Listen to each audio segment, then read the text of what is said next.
Hey folks, what's up? This is Adam here, aka Cena Guy. Welcome to the Movie Vault, where I'm carrying on with the Death Wish movies. If you've not seen the previous review on Death Wish 1, which came out in the year 1974, I explained that I got this complete collection of all 5 Death Wish movies here on Blu-ray.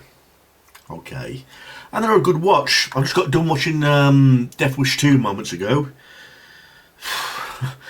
It just fucking blows you away when you watch that savage rape scene that takes place in Death Wish 2. I mean, the one they did in Death Wish, the first movie in 1974, that was bad enough. But for some reason they did another rape scene in Death Wish 2, which lasted like nearly 5 minutes long. And I don't like seeing things in movies. You know, I know it's all fiction and all that, but I generally like to fast forward those scenes, you know, because I don't really like them rapey cerebral bastards who deserve to have the dicks cut off, in my opinion. But what can I say about Death Wish 2? Other than the rape scene, it's a fine movie. A lot of people essentially say it's the first movie made again because it's very similar, you know, and I have to agree with that statement. I mean, Death Wish 2 is very similar to Death Wish 1. You know, basically it's about Paul Kersey, which Charles Bronson reprises his role again for the second time. He's now living in Los Angeles. This film takes place briefly 8 years after the first film, and he seems to have gone on with his life. Carol, his daughter, is in a mental institute, you know, like a mental hospital, you know, due to the tragic events that happened to him in part 1.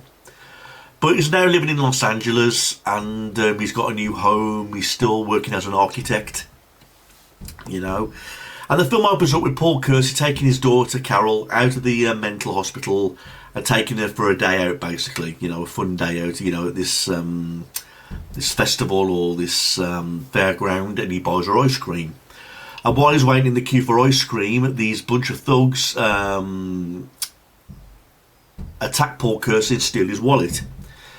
And he manages to chase one of the thugs down into an alleyway where he fights him, and he says he hasn't got his wallet, which turned out to be a lie. And then when Paul Kersey walks away from the scene, the thugs decide to get their own back on Paul Kersey by going to his house because they find his address in his wallet.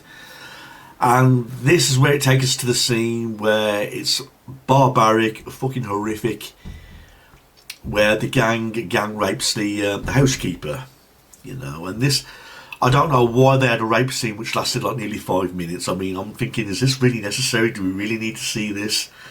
You know, it was bad enough seeing the rape scene in the first movie, you know, but at least that already happened in a minute or so. For some reason here in Death Wish 2 they have to have like a 5-minute rape scene, you know, with the entire gang raping this housekeeper. And I'm thinking to myself, you know, do we really need to see this? I mean, we get it, these thugs are really bad, evil people, but there's no need to put like a 5-minute rape scene in a movie, you know what I mean? It's just so unnecessary. But I remember it well. I mean, I couldn't remember it because it's been a long time since in Death Wish 2. I couldn't remember the rape scene being that long, you know, but it's a horrific scene. It's a very sickening scene. And for people who get, you know, easily offended, or they're really sensitive to that kind of thing, then I really don't recommend Death Wish 2. You know, I really don't. But anyway, they return home. Paul Kersey and his daughter. Paul Kersey ends up getting knocked out. The daughter gets kidnapped. And then again, there's another sexual assault scene on Carol Kersey, you know, Paul Kersey's daughter. And when she gets raped and sexually assaulted, she attempts to escape. She jumps through a window, and she ends up falling to her death by getting impaled onto a fence. You know, Paul Kersey identifies her body, and of course it's her, and then a funeral takes place. And after this, it's basically the events of the first movie. It's Paul Kersey. I mean, although he got over the horrific events that happened in the first movie, which happened to his wife, he feels now it's his duty to avenge his daughter's death this time. You know, he feels like it's his responsibility to do what he did in the first movie, that's become the vigilante, and hunt down all these people that are doing the crime in Los Angeles. You know, including the gang that raped the housekeeper and the daughter, basically. I mean, there's a scene where he goes to this abandoned place where there's a drug dealing taking place. He kills a few thugs there by shooting them. And then again, the movie is just like the first movie, where it goes on to like a repeated pace, you know. You know, finds some thugs, shoots them. Moments later, finds some more thugs, shoots them. So it's like a repeated cycle of the first movie again. So when people say this is like the first movie made again, but more savage scenes, then I totally agree with them. I'm not saying it's a horrific movie. Well, it is horrific because of the scenes that take place in them, but I'm not saying it's like a disastrous type of movie either. I mean, it is a good watch if you can get past all those horrific scenes. But again, it's just like the first movie. Paul Kersey, the architect, turns into the vigilante, hunts down the thugs, only this time it's a different location. It's in Los Angeles. You know what I mean? So you're kind of like re-watching the first movie over and over again, basically. So Death Wish 1 and Death Wish 2, they're very similar movies. I mean, and the story's slightly different, you know, about Paul Kersey becoming the vigilante. You know, in the first movie, it was about him getting revenge for his wife who was killed. And now he's doing the same thing again, only because his daughter was killed. You know what I mean? And now he feels like it's his duty to become the vigilante. You know, and just like in the first movie, the lieutenant knows who Paul Kersey is, says, we know who you are, you're the vigilante, but at the same time they don't want to arrest him because they feel like he's doing the police force a favour by reducing the crime rate, by killing all these criminals. So I don't know what else more I can say about Death Wish 2 other than the killings were mainly shootings like there was in the first movie. Charles Bronson, I think, did a fine job of his role, and so did all the other actors. Again, Paul Kersey, he expresses his frustration, he expresses his anger in his own private way. I mean, basically, if that happened to my daughter, you know, I'd never get over it. And I'd express my anger and frustration even more by trashing the place, you know what I mean? And I'd personally kill the people who do it with my own bare hands as well, which Paul Kersey does, he kills them.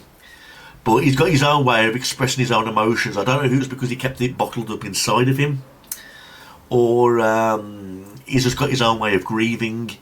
I mean, you saw the expression on his face when he identified his daughter's body that, you know, he was, well, of course, obviously shocked, you know, but the look on his face was very distant.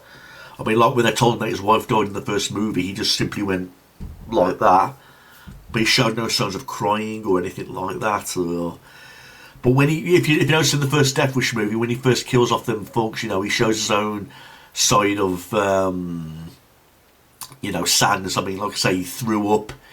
He was like shaking like fuck, you know, when he was pouring the whiskey into the glass. So you notice in this movie he's not really showing any signs of emotion because now he's got used to killing all these thugs. You know, he's like, it's becoming like a day job for him. You know, because this time he shows no sign of remorse. He shows no sign of sadness. So I think Death Wish 2 is like trying to make the viewers aware that he's convinced he's the vigilante now. He's showing no remorse because he shot that many people. He's now used to the idea now. So his vigilantism has gone right sky high through the roof. Although I have to say, no action really picks up until Death Wish 3, because Death Wish 3, he's like the Terminator, you know, he's like Sylvester Stallone's fucking Rambo, basically. It's something out of GTA 5, Death Wish 3. And it's an extremely fun flick, you know, where he takes on the whole city of thugs all by himself. And he's making traps and, you know, going out there with a gun or rocket launcher or whatever, you know. That's in Death Wish 3. So action and excitement really picks up in Death Wish 3. But like I say, Death Wish 2, it's just like the first movie. Slow pace at first, and then it's like a repeated cycle. All they had to do was extend the rape scene, which I thought was completely unnecessary. There's no need to make a 5-minute rape scene in a movie, at least in my opinion. You know, we get it, these guys are evil, you know, but there's no need to like make a 5-minute long scene of that. Not really.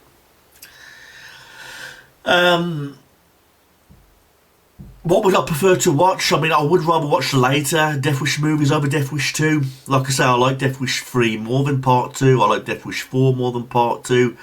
And I like Death Wish 5, which is my favourite. You know, many people say, how the fuck can you like Death Wish 5? It's the worst one in the franchise. Well, it was the first one I ever watched, and I don't think it's a bad movie. I think people shit on it for all the wrong reasons. I mean, even Charles Bronson admitted that he did not like he did not like Death Wish 5, but I disagree. I like Death Wish 5, you know. But as for Charles Bronson as an actor, you know, I don't like grow up with him. Like, I mean, my dad likes him. He likes doing all the Western movies, but I prefer him like in like Death Wish 5 and 10 to Midnight, you know, and all those other flicks that Charles Bronson's appeared in. So, like I say, just like the first movie, there's no really excitement when it comes to like the special features. And like I said, it's a shorter film than the first movie. It's only on for like 88 minutes, so it's a short movie. Where the first movie was like 93 minutes long, this one's like 88 minutes long. And it was nice seeing this on Blu-ray, by the way. You know, this is a nice little collection, you know, of all the Death Wish movies. There's Death Wish 1. Then you go on to Death Wish 2. Then Death Wish 3. Then Death Wish 4, Death Wish 5. You know, it's a nice little set. You know, but no complaints really, other than what I've already stated about Death Wish 2.